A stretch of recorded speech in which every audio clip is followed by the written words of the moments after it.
Donc, d'Afra à Hamoud Bet, on est à peu près à la moitié du Hamoud, aux deux points.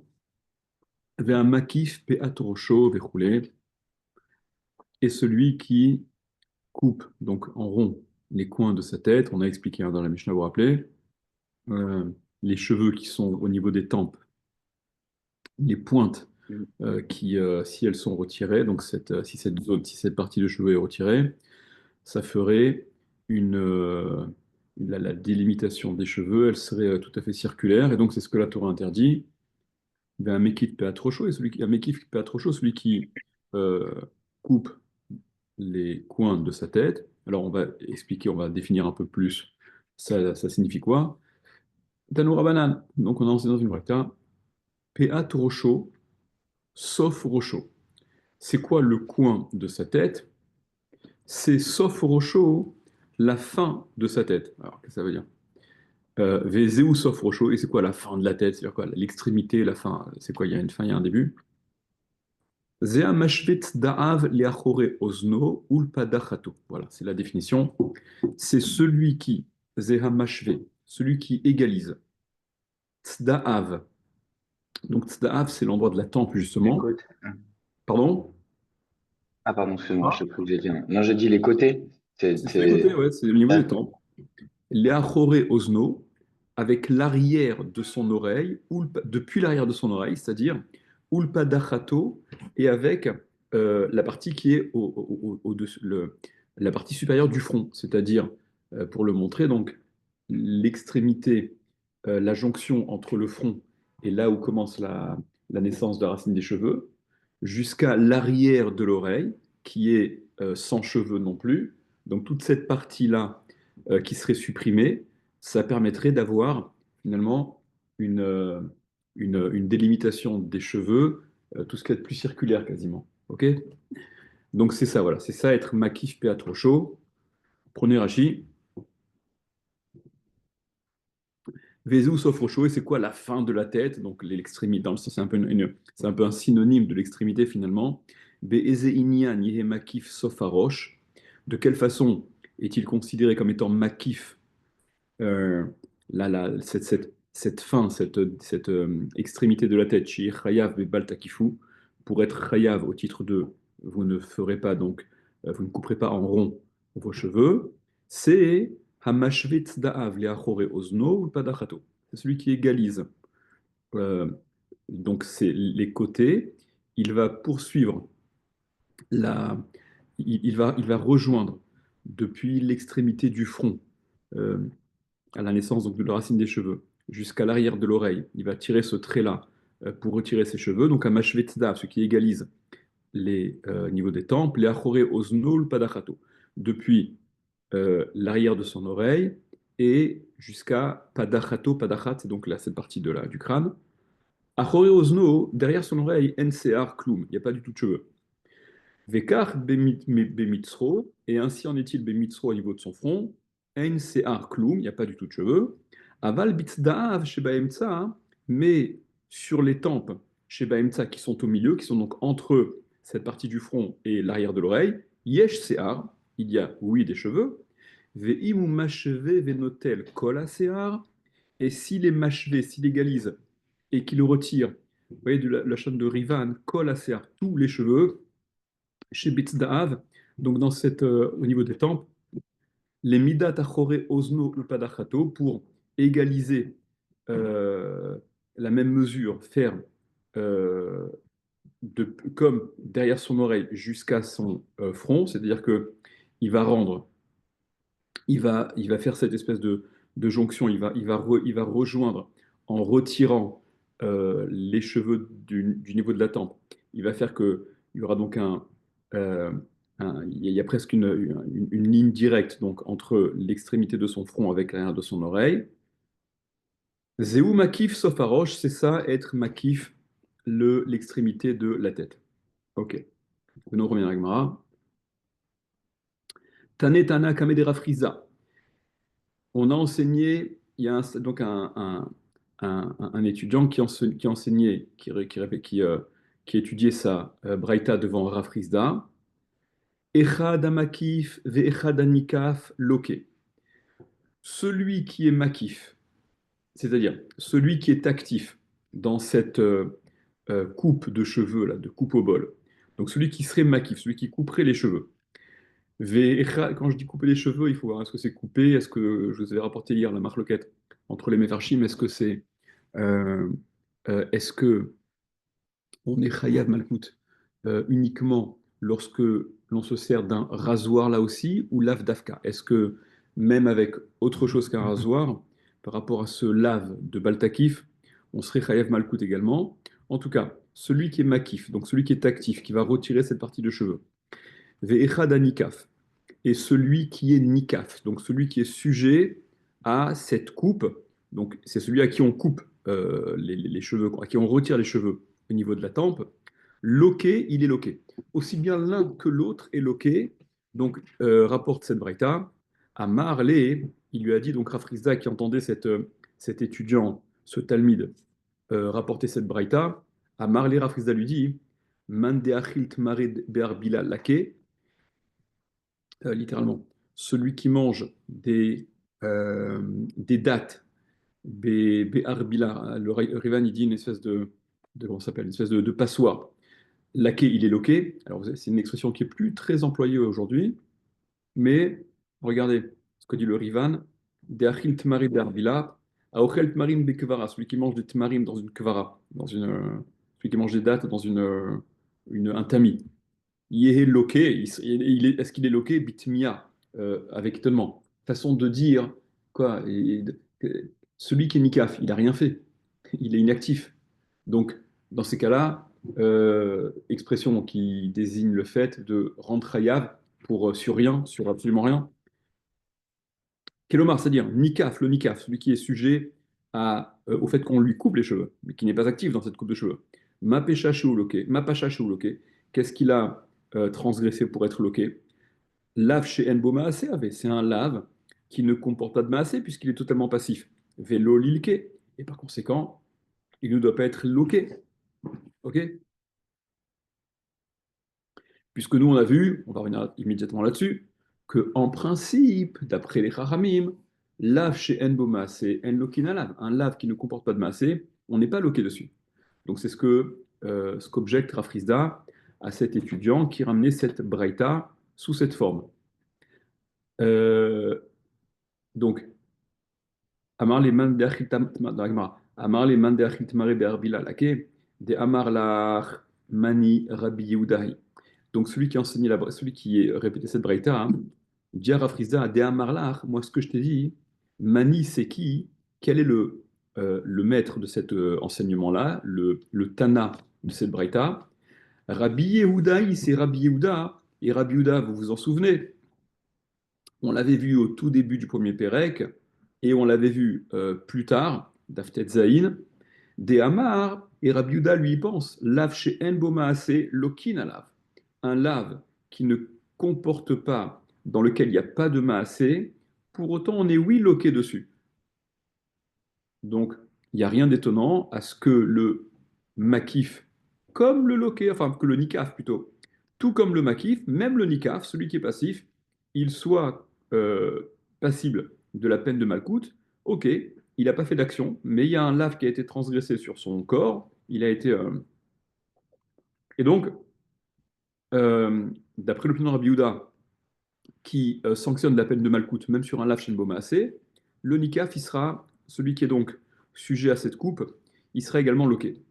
Rava Amar, Rava il a dit, Rava Omer, pardon, Rava il dit, Be makif le atzmo. Non, il s'agit du cas dans cette braïta de celui qui se coupe lui-même les cheveux en rond, Vedivre hakol, et ça va d'après tout le monde. On n'a pas besoin d'attribuer cette braïta uniquement à Rabbi Yehuda, parce que c'est Rabbi Yehuda qui pense que Lav Shen Boma, c'est Lokimalav.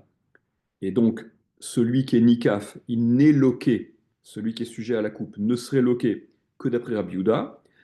Rava dit non, non, non, la Braïta, elle va d'après tout le monde. C'est simplement que dans cette Braïta, il s'agit du cas où le Makif et le Nikaf, c'est une seule et même personne. C'est lui qui se coupe les cheveux, donc, euh, tout seul. Et ça va d'après tout le monde, cette opinion-là. Alors, regardez, prenez Rivan encore une fois. Damar Lachmani, ce que je t'ai dit, donc première réponse, que le Talmud répond d'abord, enfin celui qui enseigne en tout cas la Braïta, répond à, à, à Rav Frisda, hein. Ce que je te dis, c'est le Braïta que je te dis, où tu t'étonnes, ah, mais comment se fait-il que le Nikaf soit loqué puisqu'il n'a rien fait? Ashoel lecha keman keamart, keman keamart nikaf loqué. Voilà, celui qui te pose la question, comme qui tu dis, ça va selon quelle opinion? Celui que le nikaf, il est également loqué, il est sujet à la peine de Malkout. Et Imalé répond-lui, Rabbi Yehuda, c'est Rabbi Yehuda. De Amar Léel, voilà, le Rivan rapporte la référence. Il donne les deux références d'ailleurs, là. De Amar Léel qui a dit plus haut, Daf Dalet Amud et Daf Tetzain Amud Aleph. Je pense que vous vous en souvenez. Lave chez Enbo Maasé, lokin. Un lave qui ne comporte pas de Maasé, on est loqué dessus. Vainu lave chez Enbo Maasé. Et on est dans un cas de lave chez Enbo Maasé, dans lequel il n'y a pas d'action, des nikaf. Parce que le nikaf ou des ka'avar à lave, des lotakifu. C'est le nikaf qui transgresse le lave de l'otakifu. Le lotakifu, il s'adresse à l'individu de ne pas être en situation de ne pas avoir ses cheveux coupés à cet endroit. Des chamina lekra'achi. Et donc, le verset s'interprète de la façon suivante. L'otakifu, alors, en fait, réponse à une question implicite. Comment peux-tu dire que le nikaf, même s'il est sujet à ça, ça sur sa tête que l'histoire se passe, où voit-on qu'il est concerné par le lave? Parce que, ok, c'est très bien de dire que je transgresse un lave et je suis chayav de Malkout, quand bien même je transgresse ce lave en ne faisant absolument aucune action. Encore faut-il que je sois, que l'on m'adresse un lave. Le lave chez Nboma AC, qu'on a rapporté plusieurs fois, en l'occurrence, l'autotirum mimenoat boker. Vous n'en laisserez pas jusqu'au matin le corban pessar qui doit être consommé en totalité durant la nuit. La Torah dit l'autotirum mimenoat boker. Vous n'en laisserez pas jusqu'au matin. Je comprends très bien que la Torah s'adresse à moi comme à tout un chacun et me dit ne laisse pas du corban, il faut le consommer en totalité durant la nuit. Donc vous n'en laisserez pas jusqu'au matin. Comment je transgresse ce lave de l'autotirou? Ben, je transgresse en ne consommant pas la totalité, en ne faisant rien. Donc c'est un lave shalbomassé. Mais dans le cas, mais dans le cas de Baltakif, où vois-tu que la Torah s'adresse au nikaf? Où vois-tu que celui qui est sujet à cette coupe qu'on lui ferait, il est concerné par le lave? Il faut que le lave lui soit adressé. Apparemment, le lave, ce qu'il formule, c'est l'otakifu peatrochrem. Vous ne couperez pas, vous qui êtes dans l'action de couper. Mais si on te coupe, en quoi tu es concerné par le lave pour être Hayav Malkout? Donc, c'est la question à laquelle répond le Rivan. Et donc, il dit euh, des lotakifu, des shaminan likra achi. Donc, le lotakifu, il s'entend, il se comprend du verset ainsi. Lotakifu, donc le lotakifu, la formulation lotakifu, lotani roulé hakif. Ne laissez pas couper de façon circulaire. En hébreu, il y a c'est qu'il y a les binyanim. Comme en français, il y a premier groupe, deuxième groupe, troisième groupe. En hébreu, ça marche par binyanim, par on va dire des groupes également. Et là, le léhakif, c'est ce qu'on appelle le if'il. If'il, c'est le fait d'avoir une action sur quelque chose. Donc Réactif, l'otakifu, c'est comme actif ou ça? hein? Réactif, c'est la marque comme actif ou alors? Ouais, ça. Ah, Ouais. ok. Et donc l'otakifu, c'est le groupe, c'est le binyan if'il, où tu as une action sur quelque chose, sur quelqu'un. Donc ça s'entend. L'otakifu, c'est l'otanichu les akif. Ne laissez pas les akifs couper de façon circulaire. Donc toi, le nikaf, lorsque tu te fais couper les cheveux de cette façon-là, hein, tu es sujet à ce lave de l'otakifu. Attention, ne laissez pas, ne permettez pas de couper, quand bien, même si, et à plus forte raison, s'il s'agit de votre personne. Des maniach les akif, que celui qui laisse être makif, celui qui laisse couper donc en rond, qui se retrouve être le sujet de cette coupe parce qu'il l'a laissé, qu'est makif, il est comme le makif, comme celui qui coupe, il est passible, il est concerné par cette injonction de la Torah au même titre que celui qui agit de façon, enfin, qui est actif. Inami ou bien, vous comprenez que le Rivan il a besoin de s'arranger pour dire mais ok, que le Nikaf soit loqué, je veux bien, mais où je vois dans la Torah qu'on lui adresse au Nikaf le lave pour qu'il puisse être loqué. Inami ou bien, Mideapke bilshon rabim, du fait que ce soit formulé au pluriel dans la Torah, lotakifu, vous ne couperez pas. Dirtiv, donc comme c'est écrit lotakifu, vous ne couperez pas circulairement. Mashma, ça se comprend comme signifiant deatre kamizar, deatre kamizar rachmana, nikaf ou makif. Deatre que sur deux, puisque c'est formulé au pluriel. On comprend de là que l'adresse, elle se fait à deux personnes, en l'occurrence, donc Ramana Kadjoukou, la Torah, Nikaf et Makif, au Nikaf et au Makif. Alors c'est vrai que très souvent, dans la Torah, les Hazarot, elles sont déclinées au pluriel, d'accord L'Ototirou, l'exemple que je vous donnais, l'Ototirou, vous n'en laisserez pas. Mais pas que. L'Otir Tsar, l'Otin Af, l'Otignov, l'Otahane, Bereacha et Shaker, d'accord C'est Ouais, mais il n'y a singulier. que les 10 commandements. Je sais parce que c'est les plus connus, Non, mais d'accord il n'y a pas une distinction dans l'idée de te dire que les 10 commandements, justement, c'était peut-être un caractère Non, individuel non, et puis non. après, non. L'Otochal Koltoeva, d'accord Loïkar, enfin, bon, donc il y a aussi, voilà. Là, du fait que ce soit. Donc le Rivan, en tout cas, vous comprenez que le Rivan, il s'emploie à trouver une source, à comprendre que le lave puisse également s'appliquer au Nikaf pour que le Nikaf soit concerné par la peine de Malkout. Donc ça, c'était la première réponse. Que on va d'après Rabbi Yehuda, Lav Shen Bomassé, on est loqué dessus. Rava, il venait dire, non, non, pas du tout, on n'a pas besoin de limiter et donc de réduire cet enseignement-là à l'opinion de Rabbi Yehuda. Cette braïta, elle va d'après tout le monde, c'est simplement que le makif et le nikaf sont une seule et même personne. Rava Amar, regardez le Rivan, Rava, il dit, l'autre Rabbi Yehuda, il n'y a pas besoin d'établir cette braïta comme Rabbi Yehuda, dire que donc elle provient de Rabbi Yehuda. Ach Braïta, c'est Braïta. Des Tanetana Kamele Rafrizda, qui a été enseigné devant Rafrizda. Des Kaima be Makif et Tatsmo, parce qu'il s'agit du cas où c'est le type qui est Makif, qui coupe circulairement les cheveux, mais qui se coupe ses propres cheveux.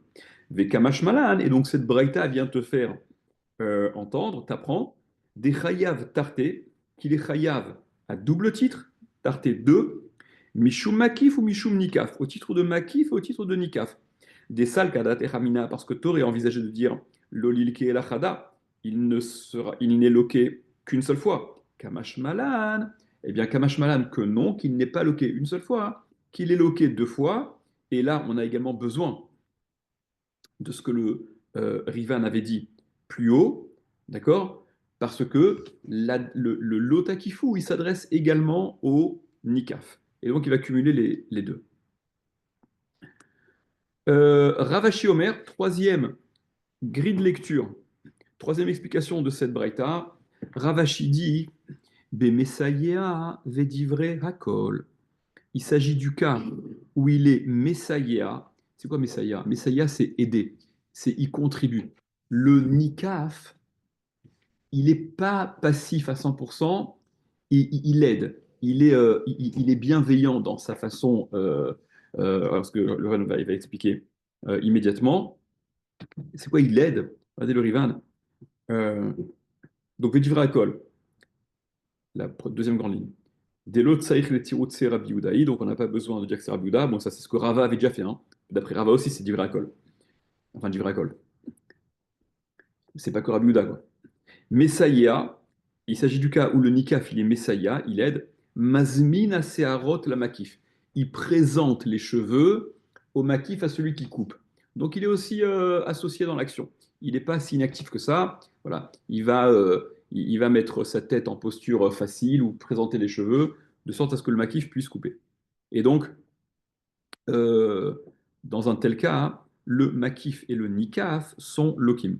De là, déjà, on voit que le Messaïa, parce qu'on connaît bien que Messaïa, celui qui contribue, il n'est pas aussi actif que celui qui agit. Il n'est que Messaïa. Il est accessoire à ce qui se fait. Mais pour autant, il est concerné par la peine de Malkout. Continuons. Vers Mashrit Peatzkano, disait la Mishnah, et celui qui est Mashrit, donc, on avait traduit ça, ou pas traduit, je ne sais plus comment on l'avait dit, qui rase les coins de sa barbe. On avait vu qu'il y avait une marloquette entre Tanakama et Rabbi Eliezer. de quelle façon on est chayav sur la barbe. Est-ce que c'est uniquement au moyen d'une lame? Est-ce que, d'après, comme Rabbi Eliezer le dit, non, c'est pas qu'une lame, ça peut être une pince à épiler ou une espèce de, j'ai pas le terme plus précis que ça, reiteni, une espèce de rabot. Tanoura banane. Donc, on a enseigné, nous avons enseigné.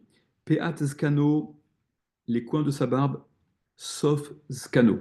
C'est la fin de sa barbe, c'est les extrémités de sa barbe. Vezou sauf zkano.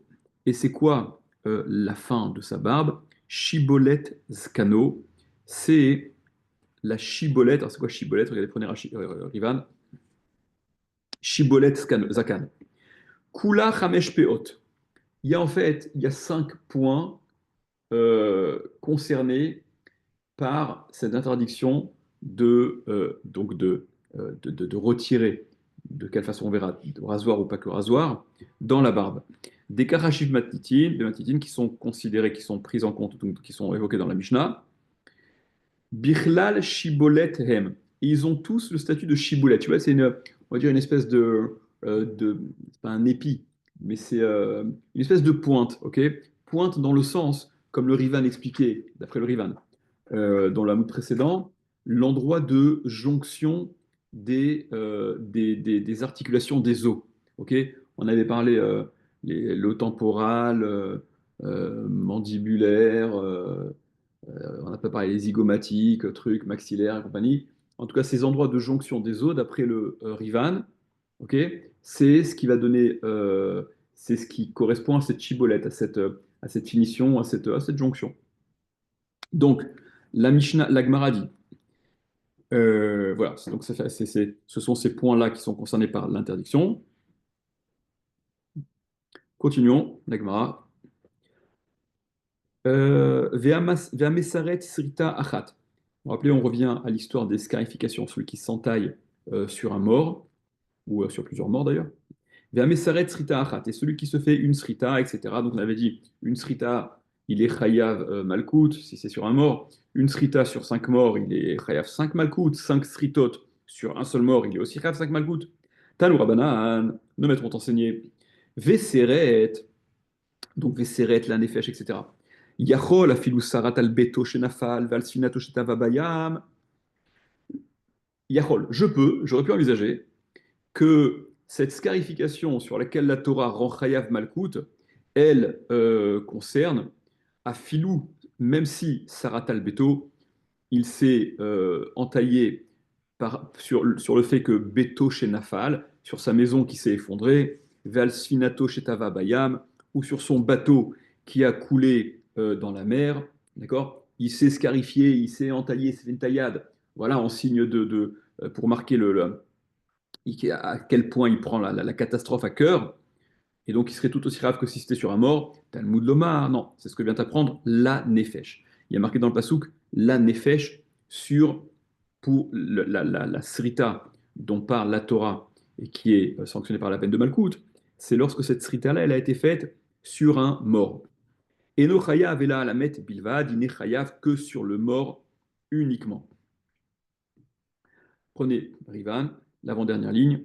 Talmud Lomar Veseret. Ah, je continue un peu la Gemara d'abord, excusez-moi. Continue la Gemara d'abord. Uminaïn la meseret ramesh sritot al met echad, shiu chayav al kol achad ve'achat. Uminaïn, et d'où sait-on la meseret ramesh sritot, que celui qui est mesaret, qui s'entaille, ramesh sritot, 5 entailles, al met echad, sur un seul mort, shiu chayav al kol achad ve'achat, qu'il est chayav sur chacune d'entre elles, donc il aura non pas une peine de malkout puisqu'il n'y a qu'un mort, mais il aura 5 peines de malkout puisqu'il y a 5 sritot, quand bien même ces 5 sritot ne sont faites que sur un seul mort. Talmud Lomar, c'est ce que vient apprendre le Veseret. Alors, je vous lis le pasouk. Donc, c'est dans Parashat Kedoshim. Veseret la nefesh. Et une entaille. Donc, la nefesh pour une vie, pour un mort. Lotitenu bivsarchem. Vous ne donnerez pas littéralement, vous ne porterez pas, vous ne ferez pas bivsarchem dans votre chair. Ok. Comme je vous avais dit, hein, c'était la façon à l'époque que les endeuillés avaient de manifester leur deuil en s'entaillant.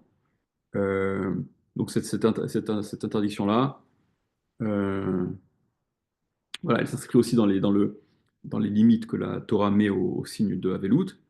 Voilà la façon dont c'est formulé dans la Torah. Donc, de cette formulation, on apprend que même plusieurs sritot sur un seul mort rendent chayav d'autant de peine de malkout qu'il y a eu de sritot. Pourquoi? Comment tu vois ça dans pourquoi?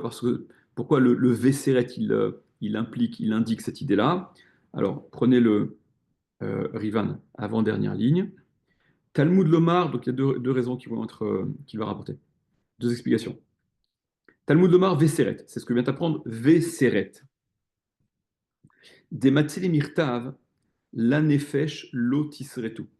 Parce que on aurait pu écrire, la Torah aurait pu écrire pour une personne, pour un mort, Lotisretu, vous n'entaillerez pas, Bimkom Veseret la Nefesh Lotitenu. À la place de et Seret et une entaille, c'est pas simplement le verbe, mais là c'est le nom. C'est l'entaille. Pas vous n'entaillerez pas, mais ce que la Torah a formulé, c'est Veseret. Plutôt que n'entaillez pas, la Torah a dit ne vous portez pas d'entaille. Donc Veseret, il y a le focus qui est mis sur Veseret. Chaque Seret indépendante, elle est à prendre en considération. Ça, c'est la première explication du Rivan. Deuxième explication, Lachon Acher, Talmud Lomar, l'intention de l'Agmara en disant Talmud Lomar, Veseret et une entaille, Miribouya des Vav. C'est le Vav en plus. V et Seret. Dis-moi tout simplement, Seret, la Nefesh, lotitenu. Une entaille, pour un mort, ne faites pas. C'est quoi V Seret et une entaille? C'est un et inclusif. Que chaque entaille, elle te rendra chayav de Malkout. Revenez à la Gemara. Rabbi Yossi Omer, Rabbi Yossi dit, 4 lignes avant la fin. Rabbi Yossi Omer, Minaïn la Meseret Srita Achat al He Metim, d'où sait-on que celui qui est Meseret Srita Achat al Hamisha Metim, sur 5 morts, chez ou Chayav al Kol, alors là, vous avez dans la Gaot Abar, là c'est embêtant de dire al Kol Achat Ve'achat, il vaut mieux dire al Kol Echad Ve'echad, d'accord? C'est masculin. D'où sait-on que celui qui est Meseret, une Srita sur 5 morts, là c'est 5 morts, c'est masculin. Shiu chayav alcool echad ve'echad. Dans la Mishnah, il y avait alcool achad ve'achat. Dans la Mishnah, c'était alcool achad ve'achat parce que tu pouvais dire sur chaque srita, c'est féminin, ou sur chaque nefashot. Ok. Mais là, puisqu'on a formulé metim, c'est plus correct de dire alcool echad ve'echad. Bon, c'est pas très important. Alors, donc c'est l'action que Rabbi aussi il pose. Donc c'est le cas inverse. Il s'agit cette fois-ci non plus de 5 sritot pour un seul mort, mais d'une srita sur 5 morts. D'où sait-on que même dans un tel cas, il est chayav al kol echad vechad sur chacun des morts et non pas sur chacune des sritot, puisqu'il a fait une seule srita.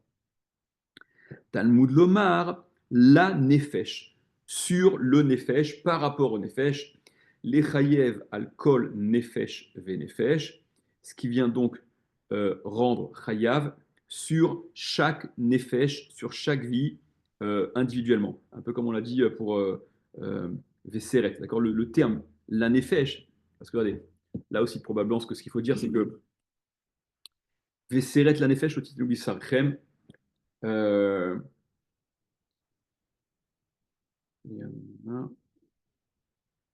ouais. Non, je reviendrai sur la question après. Pourquoi de ce lanefesh, tu expliques que ça fait référence à chaque personne individuellement, même si une seule srita aurait été faite, si elle est faite en réaction à plusieurs métimes, donc il y a autant de peines de malcoute. Enfin, il faut bien dire que la srita, elle concerne le mort. Donc comment tu aurais pu faire l'économie du lanefesh? Comment ce mot lanefesh-là, hein, tu t'en sers pour dire qu'il y a autant de malcoute que de nefashot, de personnes mortes concernées par cette srita. Avant de poser cette question, l'Agmara demande, l'Agmara dit, mais attends, la nefesh, vea picté les beto shenafal, velesfinato shetavabayam. Tu l'as déjà, tu t'es déjà servi de ce terme-là, la nefesh, juste quelques lignes plus haut. On s'en est servi pour exclure as picté, tu as fait sortir, c'est-à-dire tu as exclu le cas de celui qui se ferait une entaille par rapport à sa maison qui s'était écroulée ou son bateau qui avait coulé. Lorsque la Torah précise la nefesh, c'est que cette srita-là, elle te rend chayav de malkout dans un cas où elle l'est faite, cette srita, que par rapport à la nefesh, par rapport à un mort, pas par rapport à une autre catastrophe. Donc, le terme la nefesh, il est déjà occupé, ok, il a déjà été squatté pour ce limoud, ne vient pas l'employer pour un autre limoud. On passe au daf kafalef. Kassava Rabbi Yossi, c'est parce qu'il pense Rabbi Yossi, donc c'est Rabbi Yossi qui parle, hein, vous vous rappelez. D'accord? 5 lignes dans le hamoud précédent, avant la fin, là, on a dit, c'est Rabbi Yossi qui pose la question, d'où sait-on que celui qui fait une srita sur 5 morts, il est chayav 5 fois? Eh bien, et donc il se sert du terme la nefesh. Ah, mais pourtant, la nefesh, il est déjà occupé ce mot-là. Kassava Rabbi Yossi, parce qu'il pense Rabbi Yossi. Srita vegdida achat hi. La srita et la gdida achat hi sont une seule et même chose. Qu'est-ce que ça veut dire? Rappelez-vous, le passou qu'on avait vu, Lotasimu kocha ben ainechem lamet, il commence par quoi? Il commence par Lotit godedu. Lotit godedu, Lotasimu kocha ben ainechem lamet. D'accord? Lotit godedu, c'est aussi, ça indique aussi l'interdiction de s'infliger des blessures. Alors dans la Gemara, vous allez voir qu'on va un peu débattre. Alors quelle différence entre l'otit godedou et veseret la nefesh lotitenu bachem, ne pas se faire de taille, d'entaille, si l'un comme l'autre. Alors il y a ceux qui pensent que non, l'un c'est avec les mains simplement, et l'autre c'est avec un keli, avec un outil, avec un ustensile, avec un couteau, une lame, peu importe. Rabbi aussi, lui, il pense que le lotit godedou, la gdida dont parle la Torah, et la srita, seret, dont parle la Torah, sont une seule et même chose. Urti vatam, et c'est écrit là-bas, lamet, c'est écrit là-bas sur le mort. Lotit godedou velotasimu kocha ben enechem, lamet, d'accord? L'interdiction de gdida, elle est sur le mort. Par conséquent, je sais que l'interdiction de s'entailler, puisque la gdida et la srita, c'est une seule et même chose, elle ne rend chayav que sur le mort. Donc la nefesh qu'il y a ici, veseret la nefesh, lotitenu bivsarem, vous ne ferez pas dans vos chairs, le la nefesh, il est dispo ici. Il est dispo pour me dire sur chaque nefesh. Parce qu'en effet, je comprends, ça répond également à la question que je vous ai dit avant, je comprends que la nefesh, il est, il est en trop, il est disponible, puisque concernant l'interdiction de s'entailler, de se scarifier pour un mort, enfin, ou plutôt, je sais que cette interdiction-là de se s'entailler, de taillade, elle est sanctionnée par la peine de malcoute quand elle est faite sur un mort, puisque par ailleurs, dans Parashat Re'eh, la Torah, elle a dit Lotit godedou velotasimo kocha ben enechem lamet. Vous ne ferez pas, vous ferez pas d'entaille ni de tonsure entre les yeux, la mettre pour un mort. Donc je sais que l'entaille, la blessure que l'on s'inflige, elle est interdite par la Torah et donc sanctionnée par Malkout quand elle est faite sur un mort. Par conséquent, quand ici dans Parashat Kedoshim, la Torah dit Veseret la nefesh lotitenu bifsachem, Veseret et Seret, donc l'entaille sur un mort, vous ne vous ferez pas. Bah, mais sur un mort, je le sais déjà, on l'a déjà dit. Donc la nefesh ici, il est en trop. Il est en trop, il est disponible. Pour être disponible, pourquoi? Pour m'apprendre que chaque nefesh, de façon indépendante, rend chayav de malkout, même si il ne s'agit que d'une seule srita. Rabbi aussi qui expliquait que la raison pour laquelle celui qui ne se ferait qu'une seule srita sur 5 morts, il est pour autant chayav 5 fois, il est chayav al kol echad vechad, sur chacun, il est chayav sur chacun des morts pour lesquels il s'est fait cette seule et unique srita, parce que du terme la nefesh, pour un mort, donc pour une personne, ça vient se dire pour chaque personne euh, pour lesquelles la srita aurait été faite.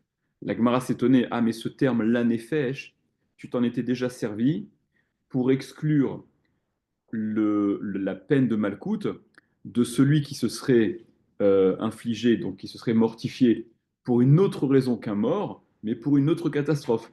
sa maison qui s'est écroulée, son bateau qui a coulé, etc. Donc le mot la nefesh était déjà occupé. Ce à quoi hein, le début du Daf Kaf Aleph disait Kassava Rabbi aussi, il pense Rabbi aussi, Srita Vegdida Achathi. La Srita et la Gdida, Achathi, c'est une même chose. Ça veut dire quoi c'est une même chose? Alors, la Srita, et ce qu'on va voir dans le Rivan ensuite, expliquer la sorte un petit peu plus détaillée.